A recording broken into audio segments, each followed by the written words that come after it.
amubwira ati iyo umugore wanjye nta kindi kintu namuhaye ururimi ndetse n'umutima niso nyama gusa ndamwihera. nimubona byibushye si kubera turya neza, si kubera tuba ahantu heza, si amahoro dufise ni kubera ururimi, ni kubera n'umutima. Kwa mukene ko umugore wagukunda nawe ko bimera neza nkuko nanjye bimeze, genda umugabure ururimi, umugabure n'umutima. Aturakoze kumigyo banga. Uwo mugabo nawe yari umukire, ageragenda kuri busheri ababwira tuhere uno munsi indi mirimo uzasubire kugirane kuzitanga, ninjewe zahora nazirangura. Imitima nayo muzahore mushira ku ruhande, mubonye ntaje shire muri frigo ndasizeho ngiringa. Uwo mugabo arangije ngaza arasumira umugore, abwira umugore tuhere uno munsi madame, itegeko nguhaye kandi nyamuzasubira kurya uretse ururimi ndetse n'umutima. Umugore arengeraga kaza y'umutima ajya ururimi. Mugabo umugore nahinduke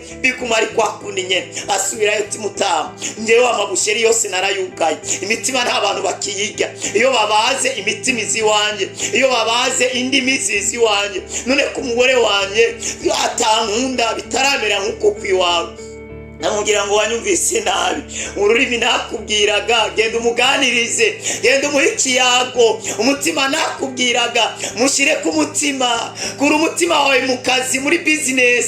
Ko arabagaba imitima yabo iguma muri business, itigera yumvira ku muryango, itigera yumvira ku bana no ku mugore. Yashira umutima wawe muri ku mugore wawe, wumve ko nawe ari umufasha, ari umuntu w'ikimazi. Wiguma muri business wibagire gutaha umuhikiyago, umuganirize n'agatima keza, uzareba yuko atamererwa neza. Kumbe wanyumvise nabuza kumuha imitima. Rero Yesu yavuze ngo ijisho ryawe riri gusitaza rinogore urivane. Kurinogora no kugirane no kwirinda gukora kureba ivyo bintu vyatuma ureba bikagukururira mu kwiyumvira ibintu runaka. Nimba ari amaprono yagukwegera mu busambanyi no kwisambanya, hagarika kuyareba. Nimba ari ibintu warebaga kuri YouTube cyangwa Facebook cyangwa TikTok bigatuma ukurugwa, bigatuma wiyumvira ibintu runaka binyuranye n'ijambo ry'Imana, hagarika kuzurareba ivyo bintu, hagarika kuzurareba ivyo bintu. Nimba ari akabari wajyamo,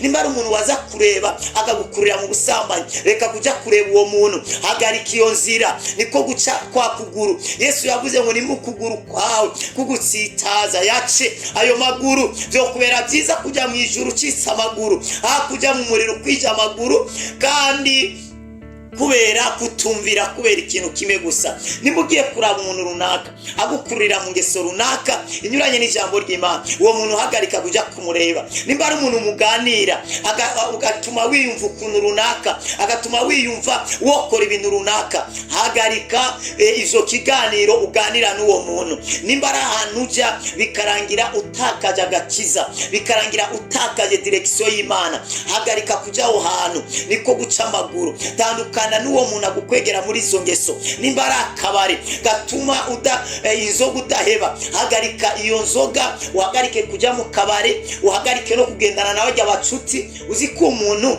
ashobora gusororera ikarato, mugabo umusavye ivyo kurya ntashobore kugaburira. Uzi ko umuntu ashobora gusororera ikarato na zibiri, mugambwira ati muhira nta ration nasizeyo, ntashobore kugwana igihumbi ngushira umugore n'abana, mugabo akakuboreza ugataha waborewe, ugataha ushwanira n'umuryango nta na ration wasize muhira. Urumva icyo kibazo kihari. Nimba ari ahantu uba bigatuma ugwa mu ngeso runaka, abantu have wemere kuja kuba mwibarabara.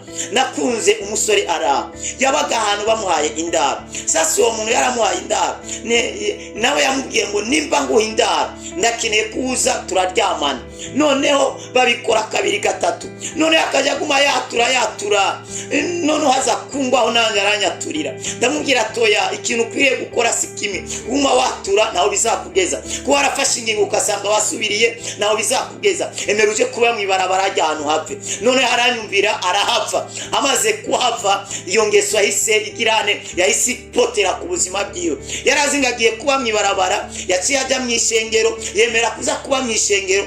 nyuma yo kuba mu ishengero kubera guhagarika gukora ivyo bintu Imana ntiyemeye ko aguma mu ishengero. Imana yamuhaye inzu yo kubamo. Hari umugabo yariko yubakisha amazu iwiwe, yumva ko ari mu ishengero, yumva intaye yiwe, arangije aravuga ngo ngwino ndaguhe chambre salo wiberemwo, ndakugurira imatera n'ibindi bintu, uzahava ari uko ubuzima bwawe buhindutse, ibintu bimaze gufatika neza. Hari igihe uguma aho hantu kubera amaprofi uhakura kumburi kurapfa mu buryo bw'imwema. Hari abantu bagumye mu ishengero kubera amaprofi runaka bahabwa na pasiteri cyane n'abantu bari mu ishengero ariko mu mutima bariko barakomereka. No, aho hantu have. Nimbura ahantu uri kurakomerekera, uri kurahasambukira have. Nimba ari umuntu akubwira ibintu bitubaka, tandukana nawe. Umugenzi atakimaza kumarira, tandukana nawe. Ikibanza ubamwo ariko kitagira ikimazi ku buzima bwawe, hahagarike. Byose uravyemererwa ariko si byose bikugirira ikimazi. Uremererwa kugendana n'abantu bose ariko si bose bakugirira ikimazi. Birivuze ngo kubana n'ababi konona ingeso. Ukeneye kurinda ubuzima bwawe, irinda kubana n'ababi bazonona ubuzima bwawe, bangisa ubuzima bwawe, bazagukwegera mu ngeso. Uno musi muzajana akore biri umureba, bakubwire ati ngwino ukore nta na kimwe, atoya nyewe sishaka. Mugabo please petit à petit, slow uzabandanye ugendana nabo banyangeso mbi. Umwe we yavuze ngo nyereka abantu mugendana cyane kubwira uwuriwe. Singeneye kumbwira ngo nduyu nkora ibi ngenda uko. Oya, we nyereka abantu mugendana nabo, mbwira abagenzi bawe cyane kubwira uwuriwe. Nimugendana n'abanyarumogi, witege nawe kuba umunywarumogi. Nimugendana n'imboregwa, witege kuba imboregwa. Nimugendana n'umusambanyi, witege kuba umusambanyi. Nimugendana n'umusuma, nimba abasuma bane, witege kuba ikibandi cya gatanu. Nimugendana n'abicanyi babiri, witege kuba umwicanyi wa kangahe? Wa gatatu. Utegerezwa rero gutandukana n'ababi. Kubana n'ababi byangiza ingeso nziza. Hari abantu bagendanye n'abantu babakurira muri Freemason, babakurira mu bapfumu. Nta muntu numwe yijana mu bapfumu. Oya, umuntu wese uzuva yagiye mu bapfumu, hari umuntu yamujanye, hari umuntu yamurangiye uwo mupfumu, hari umuntu yamukwegeye yamujanye muri ico kintu. Nimukeneye kurinda ubuzima bwawe, itandukana n'ababi. Ukaba ukeneye gutandukana n'iyo ngeso runaka, tandukana n'abantu bagukwegera muri iyo ngeso, tandukana n'ico kibanza gituma ukoreramo ivyo bintu binyuranye n'ijambo ry'Imana. Ikintu wakora ndangiriceho cya kane ni gutandukana n'abantu babi. Tandukana n'abantu babi, tandukana n'abanyangeso mbi. Ivyo bizatuma ubuzima bwawe bukayangana, bizatuma ubuzima bwawe bubaho neza. Salomo yavuze ngo kubana n'abanyabwenge zungura ubwenge. Urakeneye kuba umukire, gendana n'abakire. Urakeneye kuba umunyabwenge, gendana n'abanyabwenge. Ukeneye kuba umukozi w'Imana, gendana n'abakozi b'Imana. Ukeneye kuba umuririmbyi, gendana n'abaririmbyi. Ukeneye kuba umukinnyi wa filime mwiza, gendana n'abakinnyi ba filime. Ukeneye kuba umusenzi, gendana n'abasenzi. Ukeneye kuba umuntu w'ama business, gendana n'abantu bakora business. Kandi ntugendane n'abantu batsinzwe, n'abantu byananiye. Gendana n'abantu babishoboye muri ako karere, bakamerita, bagasobanukiwe. Kubera iki nugendana n'umuntu yatsinzwe, nawe azatuma nawe utsindwa. Nugendana n'umudivorce, we wubase urugo, bizarangira nawe udivorceje urugo rwawe. Gendana n'umuntu yatsinze, nawe uzatsinda. Imana igumugisha. Numva nurangiriza kuri kino kintu cya kane, ejo nzababwira ibindi bintu bikurikira. Reka dusenge Imana. Sinzi umugenzi ufise, sinzi ikintu ufise wumva worekura, nubwo wone umengo kiragufitiye ikimazi, nubwo bari binagufasha, ariko mu gihe agushira kure y'Imana urakwiriye gutandukana nawe. Let's go pradiga noske, urakwiye gutandukana nawe.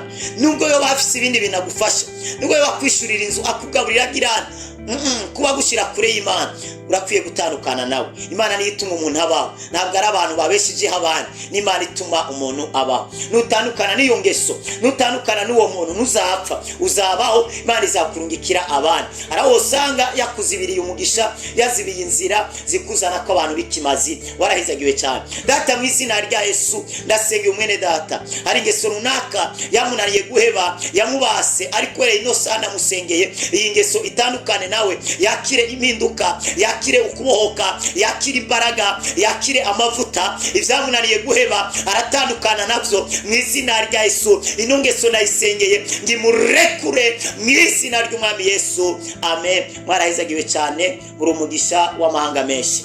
Wifuza kubandanya usengerwa, ari ikibazo ufise, urashobora gutwandikira kuri WhatsApp plus 257 65 986 540. Mwarahezagiwe, wibuke kugira sabone, wibuke no gusangiza abandi ino video ubutumwa bwiza kugira ngo bashikirwe. Mwarahezagiwe cyane.